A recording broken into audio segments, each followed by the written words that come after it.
Welcome to Nicki's Crochet Podcast. I am so excited for you to be here. We have a brand new guest today, and remember to subscribe to both my channel as well as her channel so that you can always get new videos when a new one is available. And remember, these podcasts are very special because you get to know the designers from a totally different perspective. So today we have Callie. How you doing, Callie? And Callie's, by the way, from the Friendly Red Fox. So love that brand, and I just love your cute amigurumi designs. But let me get you right into it. How did you actually get started with crocheting? Because I love asking that question because everyone has a totally different story. Yeah, so I actually taught myself from YouTube. My son was like a year old, and we lived in kind of a small town, and I had looked everywhere for a hat for him. We were going to like a football game, and I was like, well, maybe I should just make him one. Like, just like I could totally do that. And I did, and looking back, it was terrible. Oh. But I just fell in love with it. Like, it's like, man, this is really fun.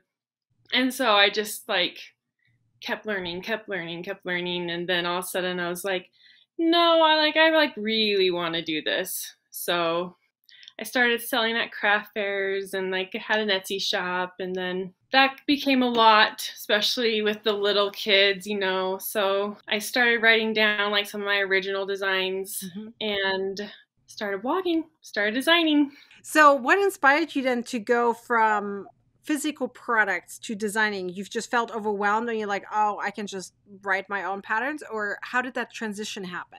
Well, I had people ask me what pattern I used, and I was like, I didn't. I just my own.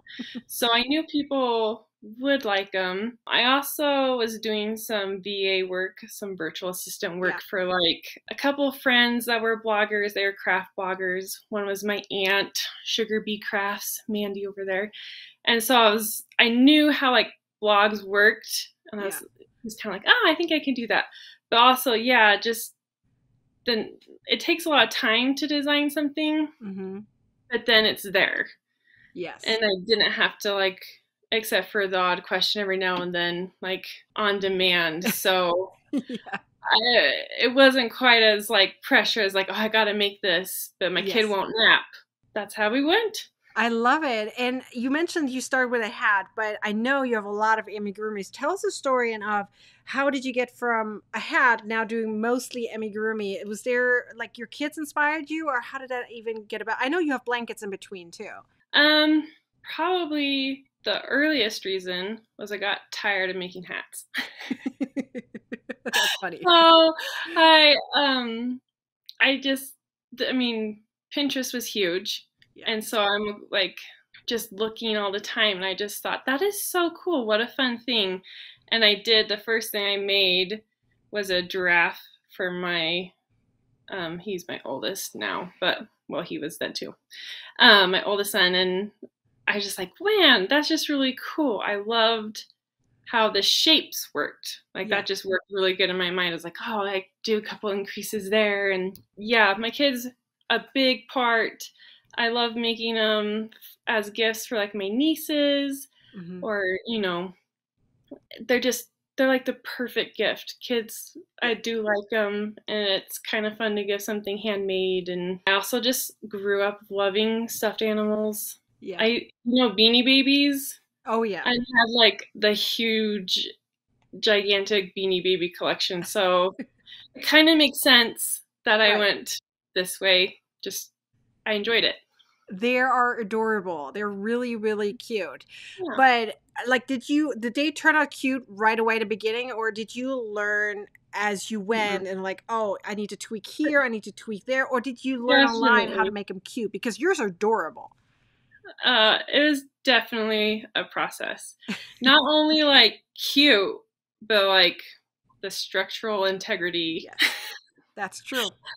Definitely things like sewing on the limbs. You kind of pick up some different tricks, and a lot of it is just practice. But yeah, I have the giraffe was pretty cute, but I used someone else's pattern. And so when I started doing my own, I was like, oh, that works, but it doesn't really last. Like their heads would be really floppy, or things like overstuffing or understuffing makes a big difference. So definitely a lot of trial and error. But I think too, I just kind of found the style that I really like and kind of go with that. So I do have to say, like, when I see an amigurumi, I know immediately if it's yours. Like, you have a specific style. I can't pinpoint it exactly what it is, but I know exactly when it's yours. And they're so cute. I love them. Because in the amigurumi world, I mean, even in the crochet world, there's so many, everything's kind of the same. Yes. You only have the same amount of stitches. Right. You have a crochet bear, for example, it's gonna be kind of the same. Yeah. Very so true. I just always wanted to make sure that if someone would look at it, they would know it was me and not that I was copying anyone else.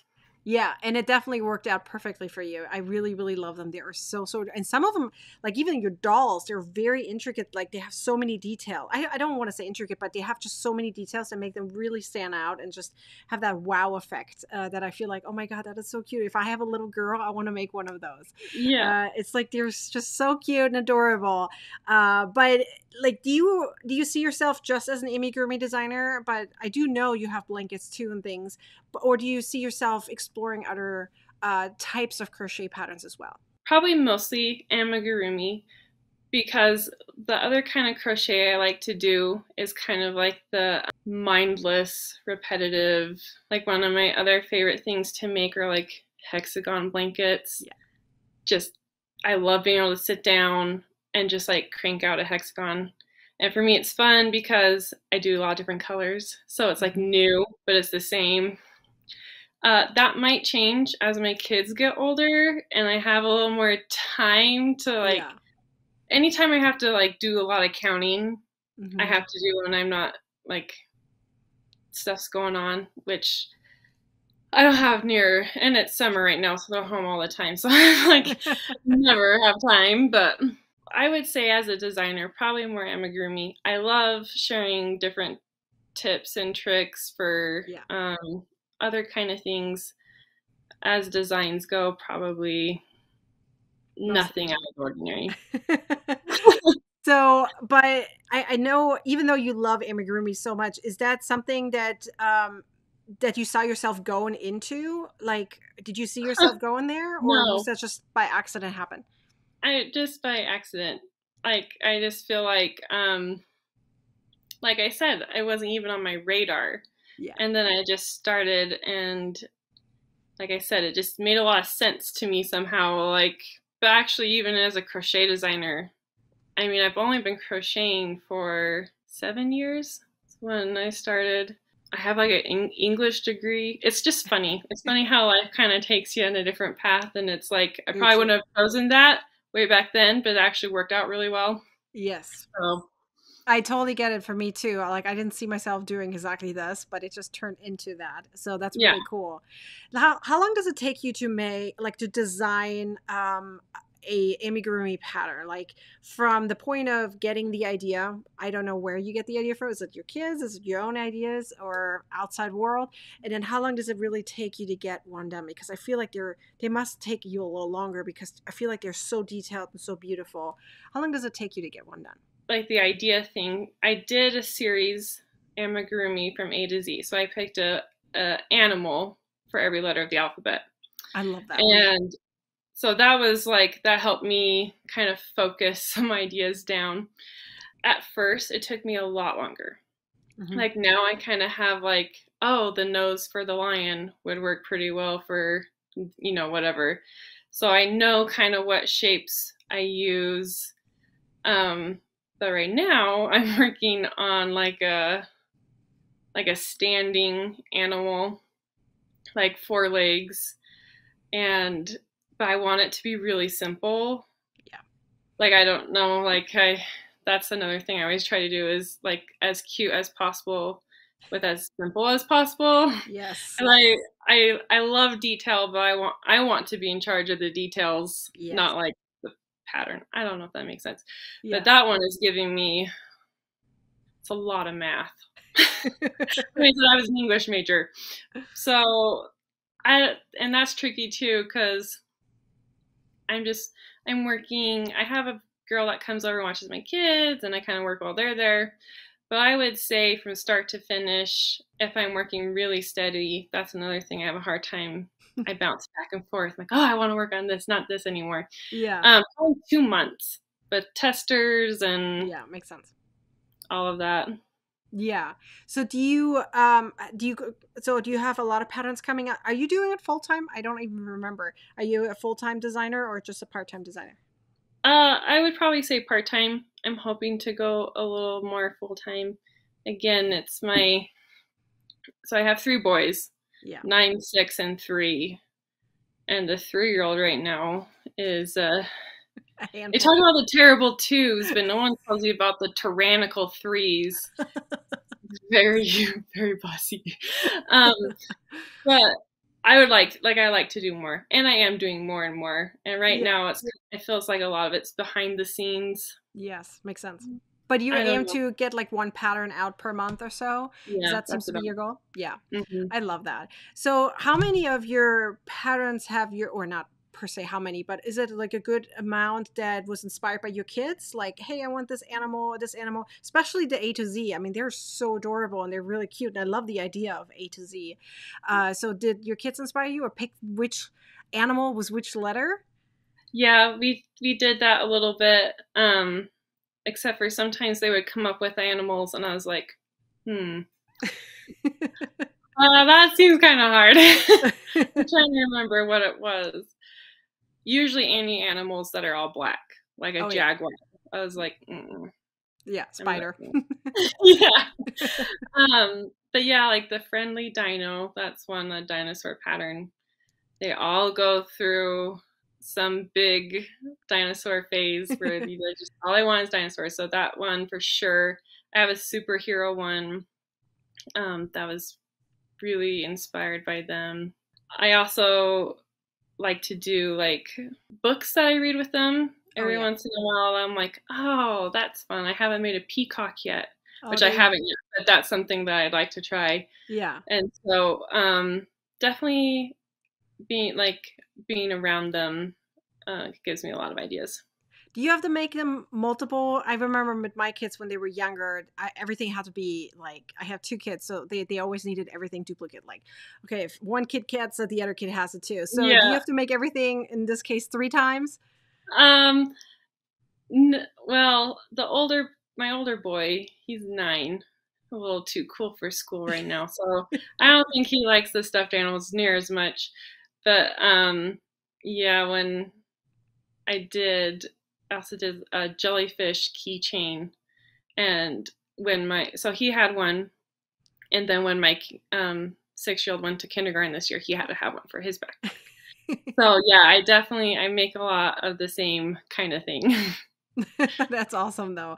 It keeps you in a rhythm and can make you allow you to check your own work at the same time. I feel like that's usually the case for me. Yep. Like sometimes I think you don't even need a tester per se because you're going through it so many times. At that point you catch your little mistakes.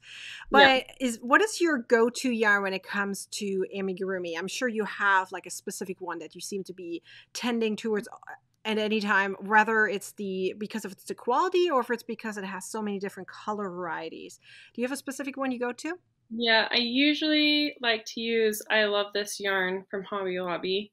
They have so many colors. Yes. Like that's one of my favorite things. And in a lot of, when you have different colors, it's better to have the same kind. Because even within like Red Heart versus, they might say they're a size 4, but they're off just a little bit. Yes, I noticed that. Yeah, which usually I don't feel like it makes too much of a big deal, but when it's a small something with small stitches, you can notice more. I also like using Red Heart. Honestly, I feel like cheap acrylic yarn holds up really well. Yeah. So for these kind of things. I also like to use cotton for like baby toys. Mm-hmm. Although I don't like using cotton. It's a texture thing for me, but it holds up really well. Yeah. So Lionheart has a cotton. I can't remember exactly what it is.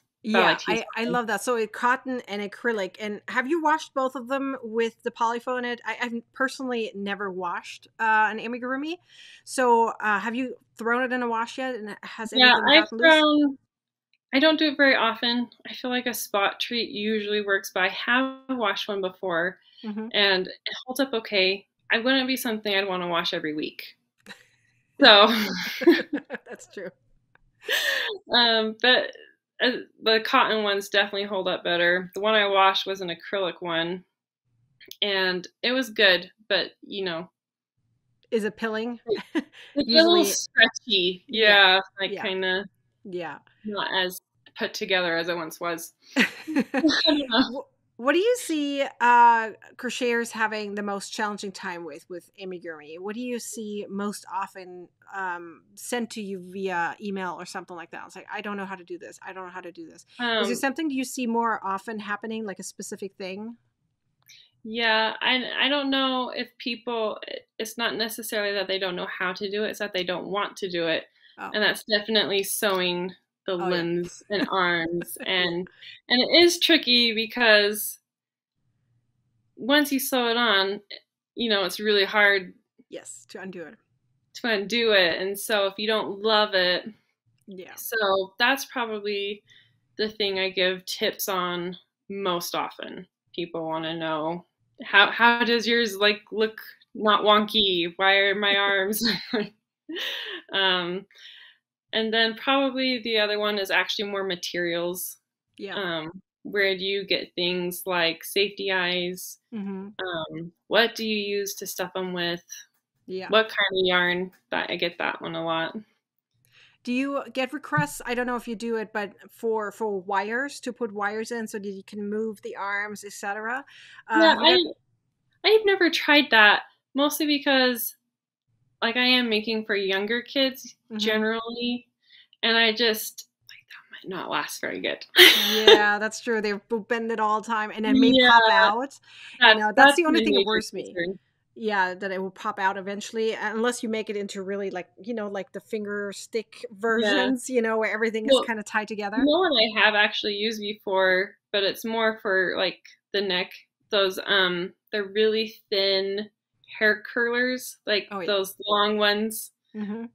I I can't remember. My mom used to do them in my hair when I was little, but like I've used those for like support, like if it has a long neck Yeah. or like for a doll that has a lot of hair Oh yeah, perfect. and then it kind of bends a little bit, but it's protected by that like foam Do pull you noodly stuff. Do you see do you see yourself using different styles of making hair? I know you have a lot of dolls with different types of hair. I don't know. You mentioned curling iron for some reason that just popped in my head. Like, would you ever use something like that? Something that we would use on our hair, on a Yeah, doll, or do you just want to brush it out or something like that? I don't know. There's a lot of things I haven't tried yet that I kind of have on the back burner that I Hmm. would like to try. Um, it's funny because my mom used to do like so she would wet yarn and Yeah. wrap it around like a wooden dowel and cook it. Have you ever heard of Oh that? And it keeps no, the but that sounds curl. interesting. Wow. I can't remember what she used it for, like a wreath or something. She was very crafty. But like I've always wanted to try that and see like how long it lasts. Yeah. I've actually been kind of thinking about using felt. Oh Like yes. that's very early stages, so I don't know for sure, but I think that would be nice because that's another thing is if you play with it a lot, Yeah. um, especially if you don't like if it's just straight yarn, it'll start Yeah. to unravel and wear a little bit more. So I'd like to find a way where you still get that fun flowy look Yeah. um, that Yes. wears a little longer. That's true. It would be wool in that case. So it would be, for those who can touch wool, or Right. use wool. But that sounds really, really fun. Do you have something that you like outside of amigurumi? Is there something you want to explore maybe in the near future that you see yourself exploring? A different technique, a different type of crochet project? Your kids are growing. They might at some point not like amigurumi. You might change your mind. Do you see something in your head popping up? Do you feel like, oh, I want to explore that. I Yeah, want to do I that. really like tapestry work. Oh, yes. Like, um, what's really kept me back from that is, well, I don't have an office anymore. I used to have an office, but then my older boy, anyway, it's his room now. So I was very noble and gave up my office That's to keep the nice. peace, honestly. So it was a good trade-off. So I'm always like packing things away, and Mm-hmm. I just like, man, that just seems like a lot of different yarn balls to Yeah. keep. But that is definitely something I really want to try. I've seen some really cool tapestry blankets and hats even. So that's something I'd like to get my hands into.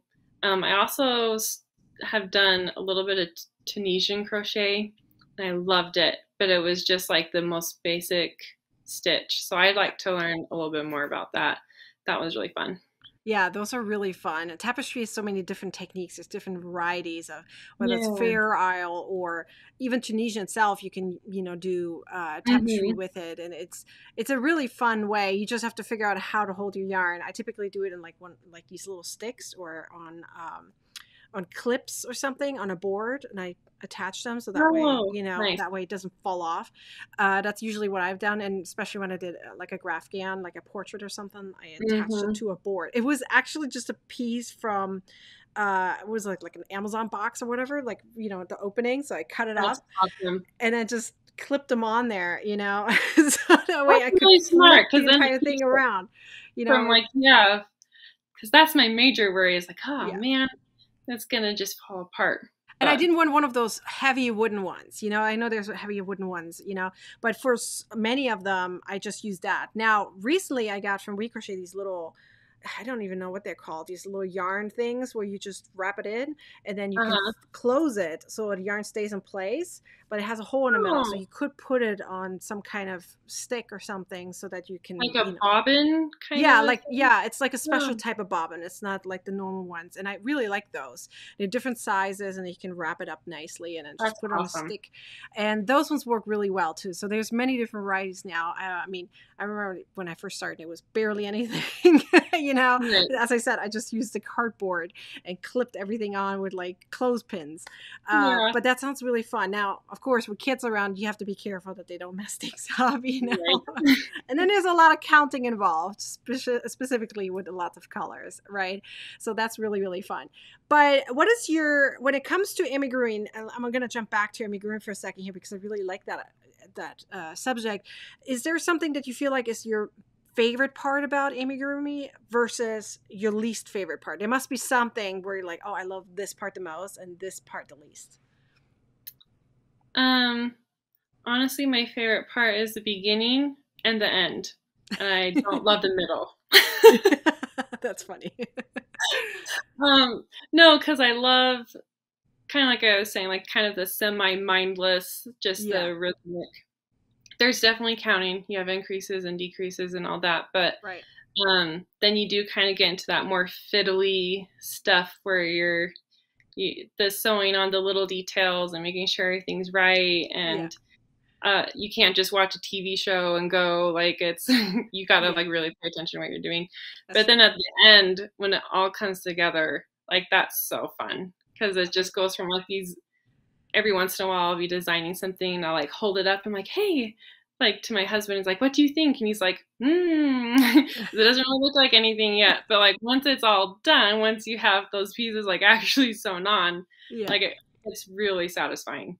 Oh, I love that. And then when you release it to the world and everyone's like, "Oh, I want one," Yeah, that's for me the favorite part of it. When they all just want the pattern in the end. Like, yay. very gratifying. Yeah. Yes, very true. But I know that you have a beginner ebook or something like that for amigurumi. Since we talked so much about amigurumi, I'm sure our audience wants some more of it. Tell us about what you have that someone could get from you in order to learn a little bit more about amigurumi. So I wrote the book that I would have wanted when I first started out. So it's literally everything I knew at the time, and I think I probably picked up a few tricks since then. But everything I think you need to know to get started. Like where to get materials, where to look for things. Like I remember like going to craft stores and like having no idea where to find safety eyes or polyfill or like those kind of things. And Yeah. the techniques you need, the stitches you need. Yeah. My best way to sew things on, facial expressions, what I use to put on their like little cheeks. Like I actually use just regular blush. Oh, I love it. So, and it actually lasts pretty good. So like all those things that like I wish I had started with that, and it would have saved me a lot of trial and error, a lot of Googling, a lot of, you know, that kind of stuff. So it also includes like 7 patterns that I feel like once, like they use all the techniques that you need, and then, but also very beginner friendly. I love that. I might have to get it myself because I've been dabbling a little bit into amigurumi, but face is the one thing that scares me the most. I feel like I can probably handle almost everything on the body. For an animal, I'm not into making humans. That would be scary for me. It looked like a monster in the end. The nice thing though is you can always start over. Like that's true. Like most of mine, like they're pretty simplistic faces, but like I do like the little eyebrows, and sometimes it takes me like 10 times. Like I'm always like, that doesn't look right, so I pull it out. But like, it's forgiving that way. That's true, and I have noticed also that sometimes it's better to use thinner yarn for the face because otherwise it looks really clunky, right? I've had that before. I'm like, ooh, that looks scary. Embroidery thread. Yeah, exactly. So that's really fun. So I might actually check it out. So for anyone who wants this ebook, I'll leave a link down below for anyone to grab it. And be sure to check out Kelly's patterns because they are incredible. You're going to want to at least make one of them. And once you're started, I'm pretty sure you're going to get addicted to them. So thank you so much, Kelly. I appreciate you for being here. Make sure you guys subscribe to her channel, check out her website, subscribe to her newsletter. I'm sure you want to. And of course, share this video for anyone who's interested in amigurumi or simply wants to know more about this podcast or Callie. Thank you for being here, Callie. Oh, thank you so much. Bye, everyone.